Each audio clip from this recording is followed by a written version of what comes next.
नमस्कार, देशोन्नती संपादकीयमध्ये मी ऐश्वर्या शिंदे आपलं स्वागत करते। काही दिवसांपूर्वीच मुंबईतील लोकल बॉम्बस्फोट प्रकरणातील सगळ्या आरोपींची निर्दोष मुक्तता झालेली असताना पुन्हा एकदा तशाच स्वरूपाचा निकाल मालेगाव बॉम्बस्फोट प्रकरणात आलाय। या प्रकरणातही न्यायालयाने सगळ्याच आरोपींची निर्दोष मुक्तता केली आहे। विशेष म्हणजे दोन्ही प्रकरणात न्यायालयाने तपास यंत्रणांच्या त्रुटींवर भर देत आरोपींना संशयाचा फायदा दिल्याचं दिसतंय। एखाद्या खटल्यातील आरोपी जेव्हा निर्दोष सुटतो तेव्हा दोनच शक्यता असतात।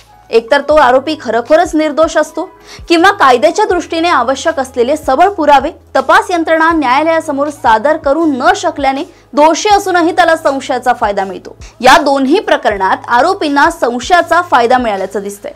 जर तपास यंत्रणा याच पद्धतीने काम करत राहिल्या तर गुन्हे करूनही आरोपी न्यायालयातून निर्दोष सुटण्याच्या संख्येत मोठी वाढ होईल। त्यातून आरोपींची गुन्हे करण्याची हिंमत वाढेल आणि सर्वसामान्य लोकांना एक प्रकारच्या दहशतीत जगावे लागेल। खरे तर अशा हाय प्रोफाईल खटल्यांमध्ये सरकारकडून अतिशय तज्ञ वगैरे समजल्या जाणाऱ्या वकिलांची नियुक्ती केली जाते, परंतु बरेचदा सरकारी पक्षच काही प्रकरणांमध्ये उदासीन राहत असल्यामुळे खटला कमकुवत होतो। मालेगाव बॉम्बस्फोट प्रकरणात हे आवर्जून झाल्याचं दिसतंय।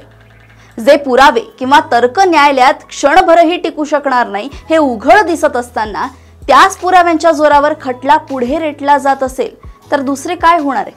न्यायालयाने या प्रकरणाचा निकाल देताना अनेक त्रुटींवर सविस्तर भाष्य केलंय। ते पाहता जाणीवपूर्वक या त्रुटी राहू दिल्या की काय अशी शंका घेण्यास नक्कीच वाव आहे। एकूण काय तर तपास यंत्रणांवर कुणाचेच नियंत्रण नसल्यामुळे म्हणा किंवा या यंत्रणांवर बाह्य शक्तींचे नको तितके नियंत्रण असल्यामुळे तपास भरकटतो किंवा भरकटवला जातो आणि त्यातून मग हे असे निर्दोष निकाल बाहेर येतात। अशाच घडामोडी व अपडेट सोबत पुन्हा भेटूया देशोन्नती संपादकीयमध्ये। बघत रहा देशोन्नती। नमस्कार।